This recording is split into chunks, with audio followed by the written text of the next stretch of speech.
30 अलमारी, 176 बैग, 20 बोरे, 10 ठिकाने और लगभग 500 करोड़ रुपए। 500 करोड़। जरा सोचे, हमें अगर 1-2 करोड़ भी मिल जाए तो हम। वही बात है ना, हमें 1-2 करोड़ छोड़ दिए, 1-2 लाख मिल जाए ना भाई, तो खुशी के मारे में पागल हो जाओ।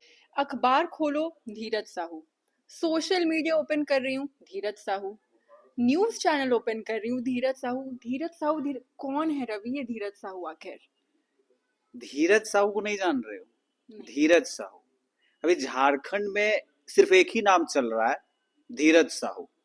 और एक ऐसा नाम, एक ऐसा शख्सियत जिसने पूरे आईटी विभाग वालों को परेशान करके रखा है, वही धीरज साहू। सिर्फ उन्हें ही नहीं, पूरे झारखंड से देश की जनता को परेशान करके रखा है भाई। कौन है धीरज साहू? फिर मैं बता बस रहा एक कांग्रेस राज्यसभा सांसद, इतना ही जानते हैं हम। मैं आगे बता रहा हूँ, सुनोगे तब ना। अच्छा ठीक मैं है। आगे बता रहा हूँ, सुनो धीरज साहू कौन है।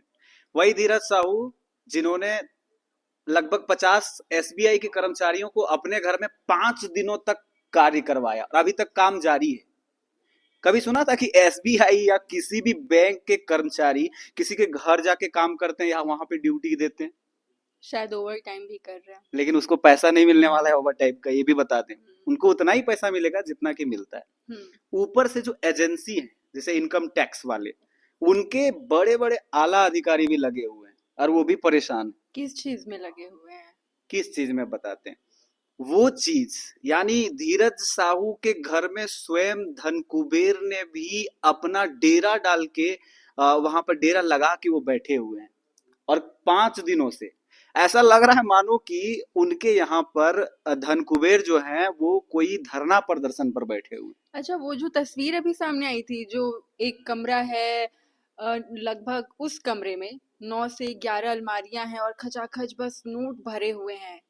वो नाम जिसके यहाँ नकदी के इतने ऊंचे ऊंचे पहाड़ हैं, जिनके सामने झारखंड की सबसे ऊंची चोटी पारसनाथ भी फीकी पड़ जाए, यानी कम हो जाए। आप ये समझ लीजिए। लगभग 500 करोड़ रुपए कैश, मतलब सोचने वाली बात है ये। हम तो सुनकर अवाक रह गए। पर पता है रितिका, बचपन में ना घर में ऐसा होता था, कभी पापा मम्मी आपको पैसे गिनने के लिए दे देते थे कि भाई ये पैसे गिन के बताओ, कभी ऐसा हुआ है? बिल्कुल, बहुत। और मैं आपको ये बता दूं, मैं ठीक से नोट नहीं गिन सकती हूँ। 1-2 हजार भी होता था ना हम लोग के सामने, तो नोट से नोट चिपक जाता था, बहुत गलतियां हो जाती थी। बहुत लोगों को मैंने देखा है, वो तुरंत ऐसे ऐसे करके नोट गिनते हैं। मैं तो वो भी नहीं, मेरे में वो जो फास्टिंग होता है ना, मैं उतने फास्ट तरीके से कर ही नहीं सकती हूँ। लेकिन अब कोई ऐसा बात नहीं, अब मशीन आ गए हैं। लेकिन भाई, मशीन आने के बाद भी बात कुछ ऐसा हुआ कि जो आईटी वाले आला अधिकारी भी है ना, वो भी बेचारे शर्मा गए जब ये देखे कि जो नोट के गड्डी है उनसे धूल उड़ रहे हैं। हम्म। इस बात पे कैसा लग रहा है, नोट के गड्डी से नोट धूल की उड़ना? गड्डी से धूल, मेरे पास तो 10 या 20 रुपए के भी नोट होते हैं ना, तो मैं हाँ हाँ, उसे। बड़े पोच के उसको एकदम पूरा और संभाल के कभी पोच। कभार ऐसा हुआ है कि मम्मी जीन्स धो देती, उसके बाद फिर देखते तो अरे यार, हाँ, इसमें तो 100 रुपए के नोट थे, बिल्कुल पचास पानी में रुपए भीग उसके गए बाद। धोने वक्त। उसके बाद वापस हम उसे आयरन करके उसको ठीक से हाँ, सजा के अपने पर्स में वापस रखते बिल्कुल, हैं। जिसके यहाँ आयरन नहीं वो भला धूप में क्यों ना सुखाए। तो हमने कई बार ऐसा काम किया। मैंने भी सुना है कि इस पूरे नोट को गिनने के लिए दर्जनों दर्जन मशीन मंगवाई गई। कुछ बिल्कुल। मशीन खराब भी हो गए। अरे भाई, इंसान हार मान रहे हैं तो मशीन तो आर्टिफिशियल चीज है जिसको इंसान ने अपने लिए बनाया कि कोई सुविधा वाला काम हो सके।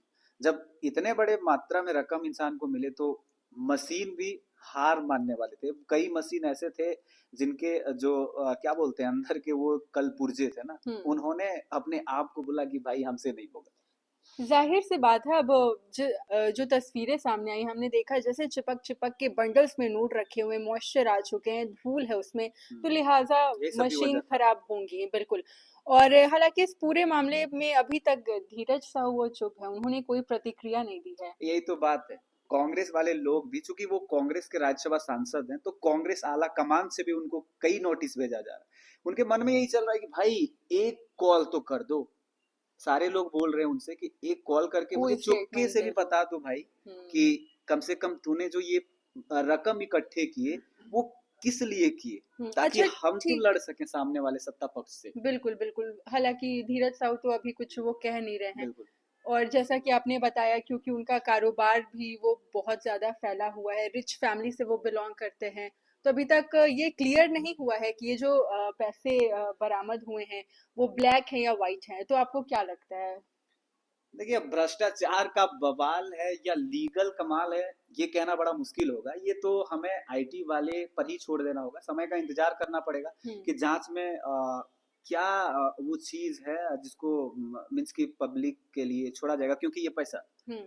हमारा ना आपका ना धीरज साहू का। क्योंकि जब हम्म। सरेआम उस पर कोई एजेंसी लगी हुई, जांच एजेंसी बैठी हम्म। हुई है, और उसको अभी तक ना धीरज साहू का बयान आया हुआ है ना जांच हुआ है, तब कहना मुश्किल है। हम्म। पब्लिक पे छोड़ते हैं हम। देश की आजादी के बाद पहली बार ऐसा नजारा देखने को मिल रहा है जब किसी पॉलिटिशियन के यहाँ से इतनी भारी मात्रा में पैसे मिले हैं। कांग्रेस जो है वो खुद धीरज साहू से स्टेटमेंट मांग रही है। एक बात बताएं, मुझे याद आ गया। पता है, धीरज साहब का मामला तब स्टार्ट हुआ ना जब 4 राज्य के चुनाव के रिजल्ट आने थे, और रिजल्ट जैसे आए, एक तो उधर कटा, मतलब कि कहीं जख्म हुआ, उस पर नमक छिड़क दिया गया। ये प्रकरण थोड़ा गलत वक्त पे हो गया क्योंकि एक तरफ जो 4 राज्य के परिणाम वो आने थे और अभी मिशन 2024 को लेकर पूरी पार्टियां वो कमर कस चुकी हैं, तैयारियों में लगी हुई हैं। तो बिल्कुल। ये आपको ऐसा नहीं लगता है समय की भी मार हो गई है थोड़ी? हाँ, समय की भी मार हो गई है, चूंकि और देखिए, समय को कोई जानता नहीं इसके बारे में। वैसे पब्लिक जो सोच रही है, रितिका, बताना जरूरी है कि भाई हम ऐसा कुछ नहीं बोल रहे हैं। ये जो हम्म। सामने निकल के आ रहे हैं, जो सुर्खियों में खबर है, उनकी पड़ताल करने के लिए यहाँ पर वार्तालाप हो रही थी, जिसमें ये सारी बातें सामने निकल करके आ रही है कि बड़े तौर पर बड़ा रकम धीरज साहू के अड्डे पर ये छानबीन में मिला हुआ है, कंटिन्यू चला। ये कहानी ऐसी बन गई कि लोगों को सोचने पे मजबूर कर रही थी कि भाई इतना बड़ा रकम, सोचने में ही थोड़ा सा लगता है ये भयावह टाइप का। अब इस विषय पर क्या कुछ महसूस करते हैं, आप प्रतिक्रिया कर दे करके जरूर बताइए। बिल्कुल। और पहली बार जब आपने सुना इतनी भारी मात्रा में ये जो नोट हाँ, बरामद हुए, आपको कैसा लगा? वो फीलिंग आप जरूर कमेंट बॉक्स में हमें शेयर करिएगा। हम भी भाई जानना चाहेंगे कि आखिर हमारी देश की जनता क्या सोचती है इस पूरे मामले को लेकर। और बाकी खबरों के लिए आप देखते रहिए 99 न्यूज का डिजिटल प्लेटफॉर्म। नमस्कार। जोहार, नमस्कार।